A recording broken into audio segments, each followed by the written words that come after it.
오늘 이 말씀을 중심으로 역사의 주관자이신 하나님이라는 제목으로 함께 은혜를 나눠보려고 합니다.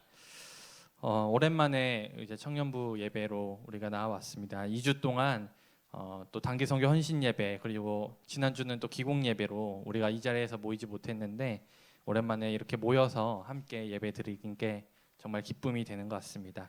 혹시 우리가 마지막으로 여기서 드렸던 예배 때 나눴던 혹시 기억하시나요? 아마 다 기억이 안 날 것 같은데 지난번에 우리가 무슨 말씀을 나눴냐면 이제 사도행전을 통해서 바보라는 섬에 가서 로마 총독 서기오 바울을 전도했던 바울과 바나바의 이야기를 함께 살펴보았습니다. 그 복음 전파를 방해하던 마술사 이야기도 있었고 그 마술사에게 이제 바울이 저주하는 그런 내용을 우리가 함께 살펴보았죠. 바보에서 서기오 바울을 전도한 바울은 배를 타고 밤빌리아에 있는 버가를 거쳐서 비시디아 안디옥이라는 동네에 또 도착하게 됩니다. 이 안디옥이라는 명칭 때문에 아마 어떤 분들은 이 안디옥이 우리가 아는 그 안디옥 교회가 있는 안디옥이라고 생각할 수도 있지만 성경에는 안디옥이라는 지역이 두 곳 등장합니다.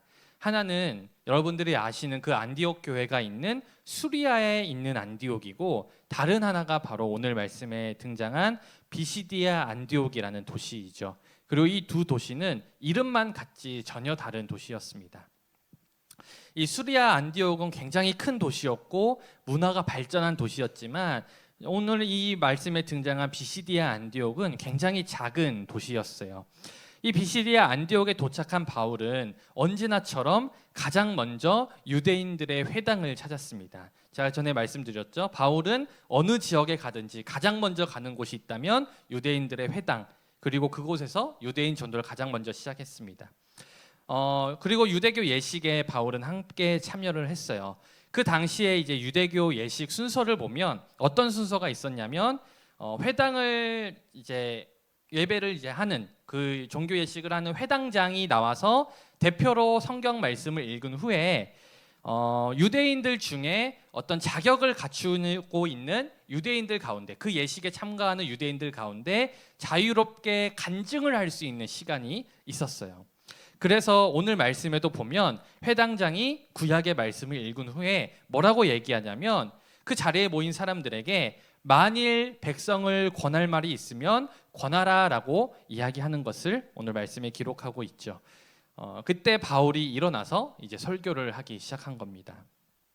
자, 그렇다면 바울은 어떻게 그 유대교 회당에서 발언할 수 있는 자격을 갖추게 된 것일까? 바울은 사실 출생부터가 자격이 있는 사람이었어요. 왜냐하면 바울의 출신이 뭐냐면 유대인 중에 유대인이라고 불리는 바리새인 출신입니다. 바리새인.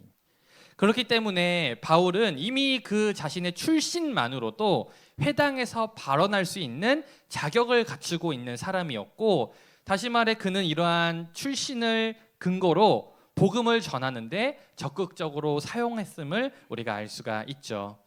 바울은 일어나서 이제 사람들에게 복음을 전하기 시작합니다. 그런데 그 순서가 있어요. 먼저 사람들 향해서 뭐라고 얘기하냐면 이스라엘 사람들과 및 하나님을 경외하는 사람들이다라고 말하는데, 이것은 그 자리에 모여있던 사람들 중에는 이스라엘 사람들, 다시 말해 유대인만 있었던 게 아니라 이방인이지만, 유대인은 아니지만 유대교를 믿기 때문에 함께 나와 유대교 예식에 참여했던 사람들이 있었기 때문에 바울은 그 사람들을 향해서 이스라엘 사람들과 및 하나님을 경외하는 사람들이라고 지칭하고 있는 것입니다. 이어서 바울은 무엇을 설명하냐면 아브라함부터 다윗까지 이어지는 이스라엘의 역사에 대해서 아주 간략하게 설명하기 시작하죠. 그런데 이 바울이 요약해서 설명하는 이 이스라엘 역사를 자세히 살펴보면 이스라엘의 역사는 그냥 평안하게 흘러온 역사만은 아니었다라는 사실을 우리가 알게 돼요. 이스라엘 역사에는 언제나 위기의 순간이 있었고 그 순간순간마다 하나님의 도우심이 있었다는 것을 알게 되는 거죠. 먼저 하나님께서는 아브라함을 선택하십니다. 하나님께서는 아브라함에게 가나안 땅을 주실 것이라는 약속과 그에게 많은 자손을 주실 것이라는 약속과 또 한 가지, 그가 복의 근원이 될 것이라는 약속을 하셨어요. 하지만 아브라함의 자손들이 나중에 큰 어려움에 처하게 되죠. 애굽의 총리였던 요셉을 통해 애굽으로 이주했던 이스라엘 백성들이 애굽 땅에서 무려 400년 동안이나 종살이를 하게 된 것입니다.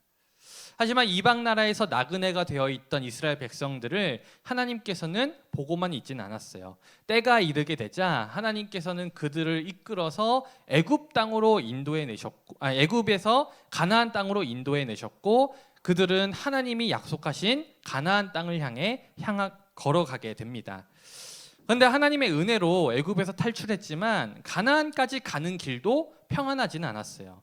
가나안까지 40년이라는 길을 광야를 이끌고 갔는데 그동안 이스라엘 백성들은 하나님께 온갖 불평 불만을 쏟아내고 하나님 말씀에 불순종하고 하나님 떠나겠다고 하고, 심지어 그들은 내가 그냥 광야에서 죽을 바에는 애굽에서 죽는 게 더 나았다고 하나님을 저주하기까지 했습니다.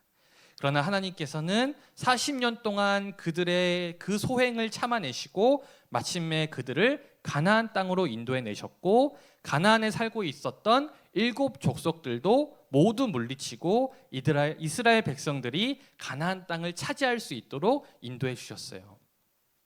여기서 또 끝나는 게 아니죠. 이스라엘 백성들이 가나안 땅에 정착하고 하나님께서는 이스라엘 백성들을 이끌 지도자로 사사라는 사람들을 보내주었습니다. 이 사사라는 사람들은 재판관이라는 뜻을 가지고 있었던 사람들이었는데, 그들은 하나님의 말씀을 받아 이스라엘 백성들에게 전해주고 하나님의 뜻에 따라서 이스라엘 백성들을 이끌어가던 지도자였어요. 그런데 이스라엘 백성들은 이 사사보다 그냥 자신들을 이끌 왕을 달라고 요구하게 되죠. 그래서 하나님께서는 이스라엘의 첫 번째 왕 사울이라는 사람을 초대 왕으로 삼으셨습니다.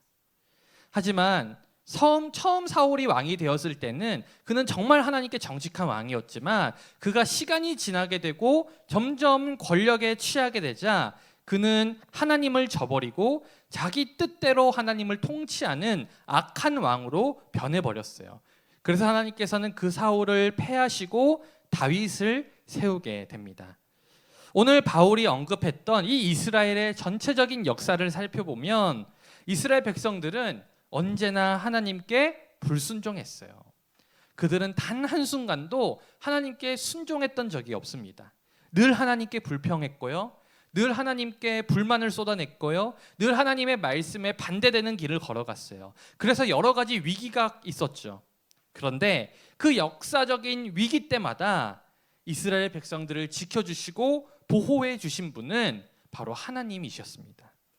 하나님은 자신이 처음 아브라함과 맺었던 그 약속을 기억하셔서 애굽에서 400년 동안 종살이하던 이스라엘 백성들을 출애굽시키셨고, 광야에서 끊임없이 불순종하는 그 이스라엘 백성들을 이끌고 가나안 땅까지 인도하셨고 그 땅을 정복하고 차지하도록 도와주셨습니다.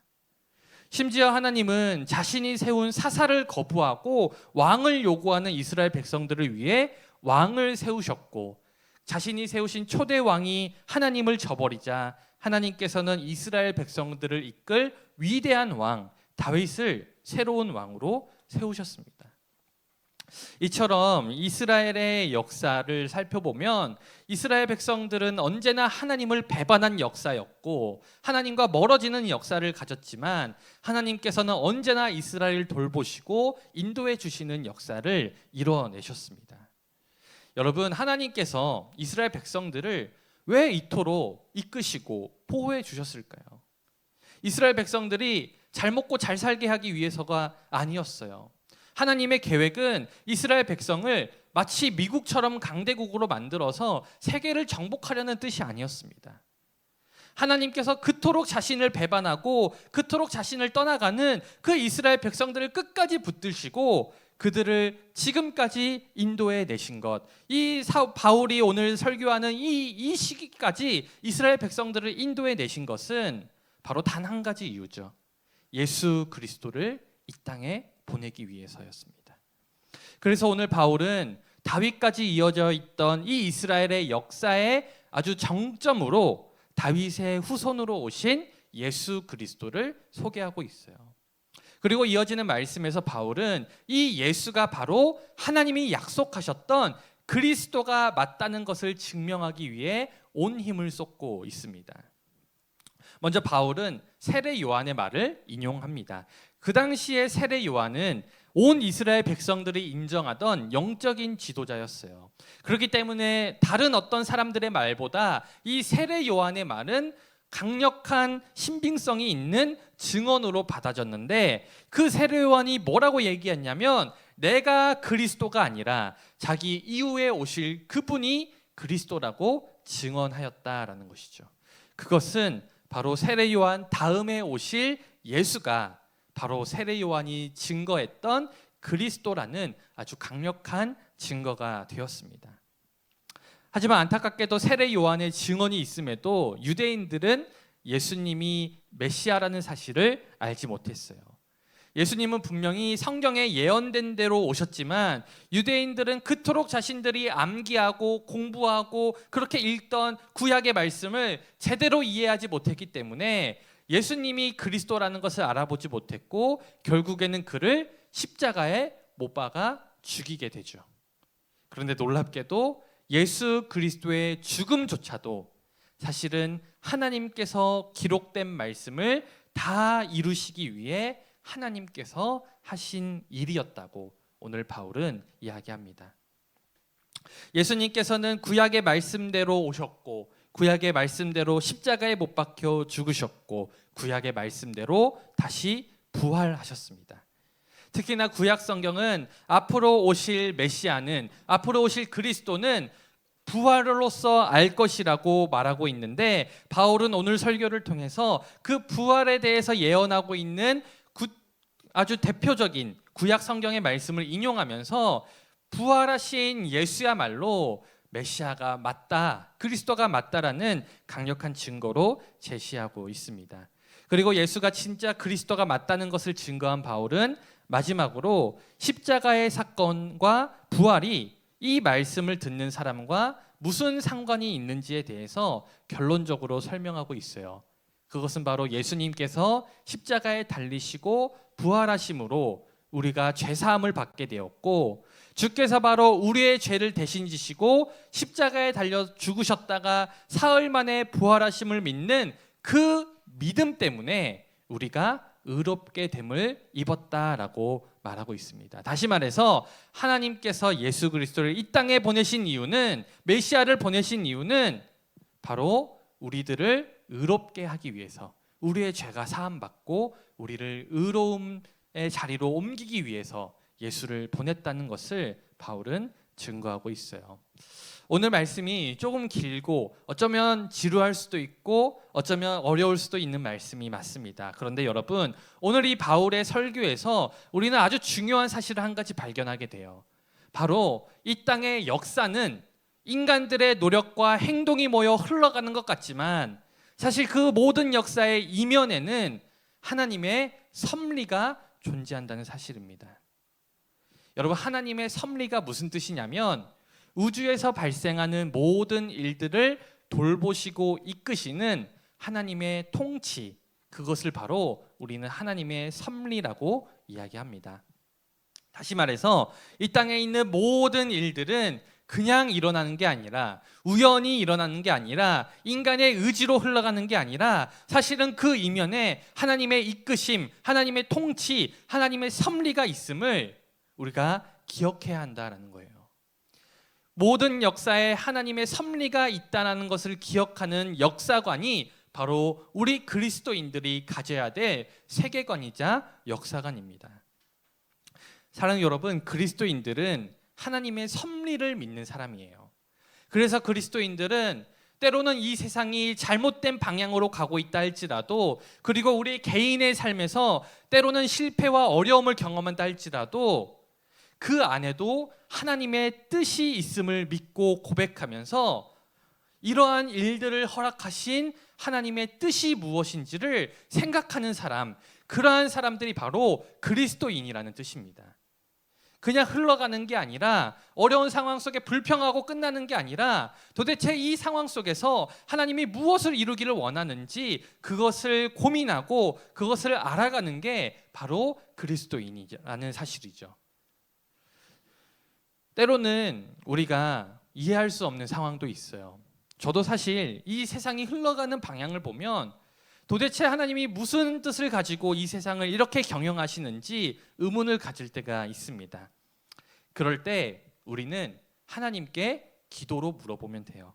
실제로 수많은 이스라엘 선지자들은요, 이스라엘이 멸망으로 치달아갈 때, 심지어 이스라엘이 바벨론에게 멸망했을 때 그들은 하나님께 부르짖었습니다. 악한 자들이 잘 되고 악한 자들이 부흥하고 악한 자들이 잘 먹고 잘 사는 상황 속에서 하나님의 선지자들은 주여 악한 자들의 흥함이 어느 때까지니까 하나님께 부르짖었어요. 그리고 그 부르짖음, 그 불평에서 끝나는 것이 아니라 그들은 그 안에서 하나님의 뜻을 찾아가고 어려운 상황 속에서도 하나님의 말씀에 순종할 수 있는 힘과 지혜를 얻을 수가 있었다라는 것이죠. 그리고 하나님은 그 암울했던 이스라엘의 역사를 모두 거쳐서 결국에는 이 땅에 예수 그리스도를 보내주셨습니다. 그것이 바로 오늘 바울이 그 당시에 있던 유대인들에게 그리고 지금 우리들에게 하고자 하는 설교의 내용이죠. 그러니 그리스도인들은 쉽게 좌절하지 않습니다. 좌절하더라도 다시 일어날 힘이 있습니다. 왜냐하면 그리스도인들은 우리의 모든 실패와 우리가 처한 이해할 수 없는 상황까지도 합력하여서 마침내 하나님께서 가장 선한 결과를 가져오실 것이라는 그 하나님의 주권과 섭리를 믿고 고백하는 자들이기 때문이죠.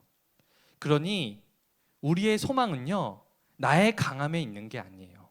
나는 연약하지만, 나는 이 역사를 바꿀 힘이 없지만 나의 모든 삶과 이 역사를 이끌어 가시는 분이 가장 선하시고 가장 지혜로우시고 가장 아름다운 분이시기 때문에 우리는 그 하나님께 소망을 걸고 이 땅에 여전히 소망이 있다고, 나의 삶에 여전히 소망이 있다고 고백할 수 있는 것이죠. 무엇보다도 하나님께서 이 땅의 역사를 이끌어 가시는 그 섭리와 주권에 단 한 가지 목적과 방향이 있어요. 그게 뭐냐면 바로 저와 여러분들을 구원으로 이끄는 일입니다. 여러분, 하나님께서는 우리를 구원하시기 위해 아브라함을 택하셨고, 우리를 구원하시기 위해 이스라엘 백성들의 끝없는 불순종을 참으시면서 예수 그리스도를 이 땅에 보내주셨어요. 하나님이 이스라엘 백성들을 참으신 것은 그들을 사랑해서가 아니라, 물론 그들도 사랑하셨지만 그들을 위함이 아니라 저와 여러분들을 위함이었습니다. 그러니 이 이스라엘의 역사, 바울이 오늘 얘기했던 이스라엘의 역사는 우리와 상관없는 나라의 이야기가 아니에요. 하나님이 저와 여러분들을 위해 어떤 일을 행하셨는지 우리가 알게 되는 것이죠. 하나님께서는 예수 그리스도를 통해 복음이 선포되게 하셨죠. 그리고 그 복음으로 단 한 사람이라도 더 구원하시기 위해 지금도 이 땅의 역사를 주관하고 계십니다. 그리고 여러분들이 그 하나님의 섭리의 열매라는 사실을 꼭 기억해야 합니다. 사랑하는 여러분, 이 거대한 인류 역사를 한번 생각해 보세요. 우리가 태어나기 이전부터, 아니 태어나기 이전 수천 년부터 하나님께서는 이 거대한 인류 역사를 주관하고 계시는데 그 하나님의 관심이 사실은 그 역사 속에서 점 하나에 불과한 저와 여러분들을 향해 있다는 사실이 얼마나 놀랍습니까? 그 사실을 우리가 진정으로 깨닫는다면 그 감격이 어마어마하다는 거예요. 이 거대한 인류 역사 속에 하나님께서는 아직 태어나지도 않은 우리를 계획하시고 우리를 기억하셨구나. 그 우리를 위해 이스라엘 백성들을 참으셨고, 우리를 위해 그 불순종을 참으셨고, 우리를 위해 예수 그리스도를 십자가에 못 박으셨구나. 우리가 그것을 깨닫게 된다라는 것이죠. 그러니 모든 인류 역사를 통한 하나님의 관심은 오직 저와 여러분들의 구원에 있습니다. 사랑하는 여러분, 이 거대한 인류 역사를 이끌어 가시는 하나님의 관심이 사실 역사 속에 점 하나에 불과한 저와 여러분들의 향해 있다는 사실이 얼마나 놀라운 사실인지 몰라요. 그리고 우리가 이 사실을 정말로 기억한다면 우리는 어떠한 어려운 상황이 닥쳐올지라도 하나님께 소망을 두고 살아갈 수가 있습니다. 지금까지 인도해 주신 하나님, 지금까지 날 기억하신 하나님, 앞으로도 나를 버리지 않을 것이기 때문이죠. 사랑하는 여러분, 하나님의 관심이 우리 한 사람 한 사람에 있다는 것이 얼마나 놀라운 일인지 꼭 기억하시길 바랍니다. 그리고 우리가 저와 여러분들에게 복음을 들려주시고 지금까지 이 자리까지 인도해 주신 그 하나님의 역사를 다시 한번 생각해 보시기 바라요.